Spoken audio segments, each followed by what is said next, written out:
Ever wondered why some people just seem to attract money and things towards them? It's not luck and it's not charm. It's something much simpler and much more powerful. In chapter 6, we'll uncover how riches actually come to you and how to make sure that they do. Chapter 6, How Riches Come to You. We've established that you don't have to be a ruthless negotiator to cheat, to take advantage, or to offer shady deals. And that doesn't mean that you don't have to offer any deals or that you are above having to deal with anyone at all. You don't have to try to get something for nothing or deal with people unfairly. You can give to everyone more than you take from them. You can't give more to everyone in market value than what you take from them. But you can give more in use value than you take in payment. That way, every transaction adds to life. The paper and other materials in this book may not be worth the money that you pay for it. But if the ideas the book gives you brings you riches, you've not been wronged by those who sold it to you. They've given you a great use value for a small monetary value.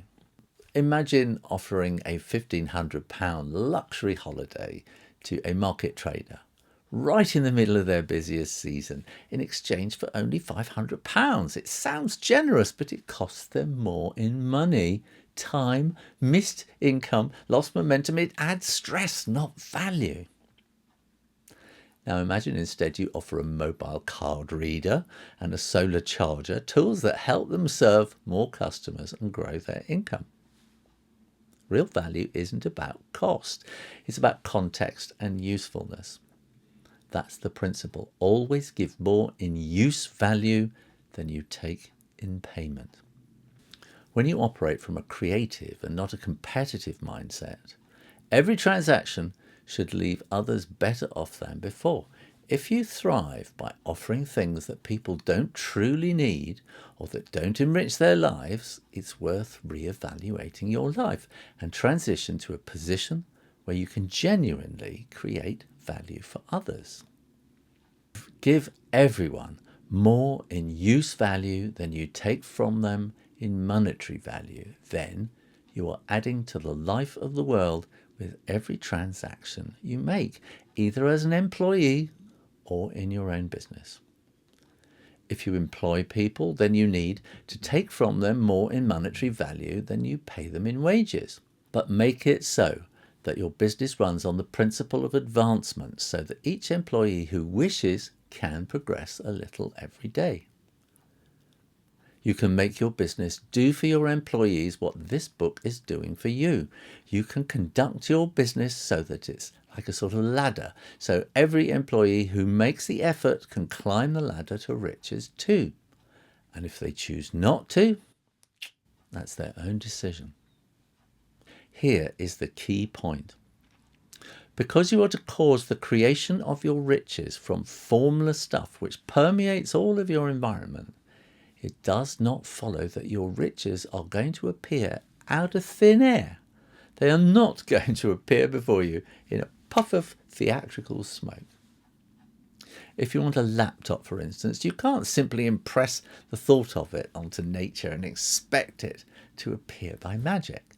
You must hold the mental image of the laptop with complete certainty that it is being made or that it is already on its way to you.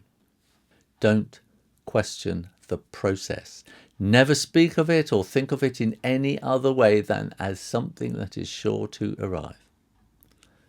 Claim it as yours already. It will be brought to you by the power of nature acting upon the minds of people. If you live in England, it might be that someone from Sweden or Japan needs to engage in a transaction that results in you eventually getting what you want. If so, then it will be as much to their advantage as it is to yours. Don't forget, nature is in all, through all, and communicates with all. It can influence all. Nature, the thinking substance, desires fuller life and better living. That desire has already created all the laptops, tablets, and computers ever made, and that desire can cause the creation of millions more, and will too, whenever someone sets the process in motion by desire and by acting in a certain way. You can certainly have a laptop, and it's just as certain that you can have anything else you can use for the advancement of your own life and the life of others. Don't hesitate to ask big. Nature wants to live all that is possible in and through you. And it's nature's pleasure to give you all you want and need. It wants you to have all that you can or will use for the living of the most abundant life. If you get clear in your mind the fact that the desire you feel for riches is the same as nature's desire for fuller expression, your certainty will become unshakable. Wallace Wattles, who wrote the original version of this book in 1910, describes seeing a little boy sitting at a piano. The boy was frustrated by his inability to play real music. When asked why he was so upset, the little lad said, "I can feel the music in me, but I can't make my hands go right." The music in him was the urge of nature, containing all the possibilities of life. All of music was seeking expression through the child. Nature is trying to live, act, and enjoy through humanity. It wants hands to build magnificent structures, to play beautiful music, to make great works of art. It wants eyes to see its beauty, tongues to speak mighty truths, and mouths to sing inspiring songs. All that there is of possibility is seeking expression through mankind. Nature wants those who can make music to have instruments to play on and to have the means to cultivate their talents to the fullest extent. It wants those who can appreciate beauty to be able to surround themselves with beautiful things, and those who can discern truth to have every possibility to travel and observe.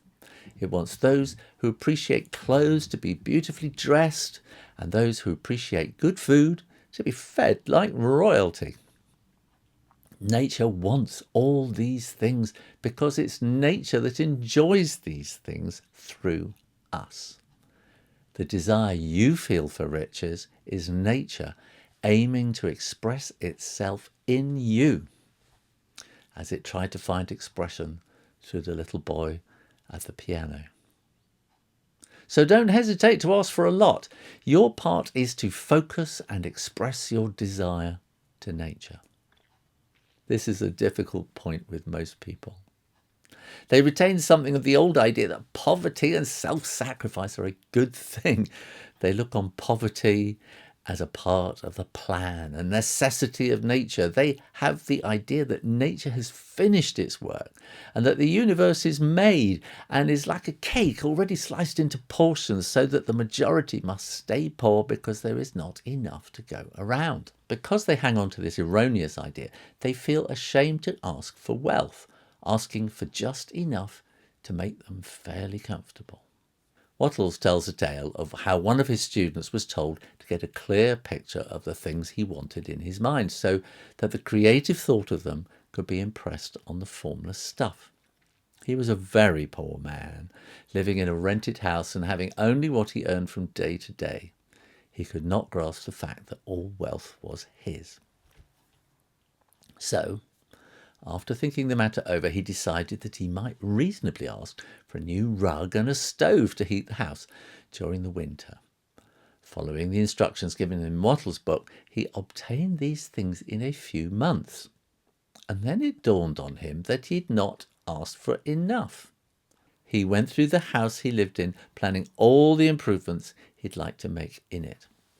Mentally adding a window here and a room there until it was complete in his mind as his ideal home, and then he planned its furnishings.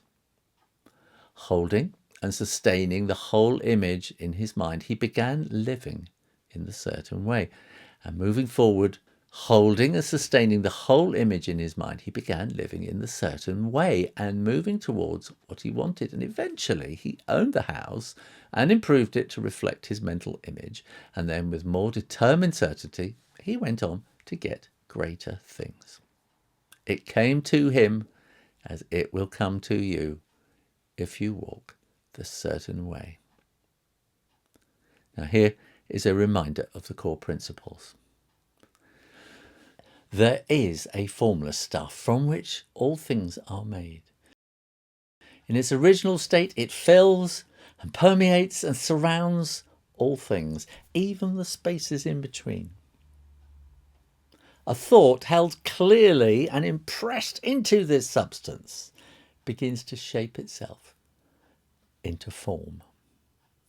Nature is the living intelligence that receives and responds to thought.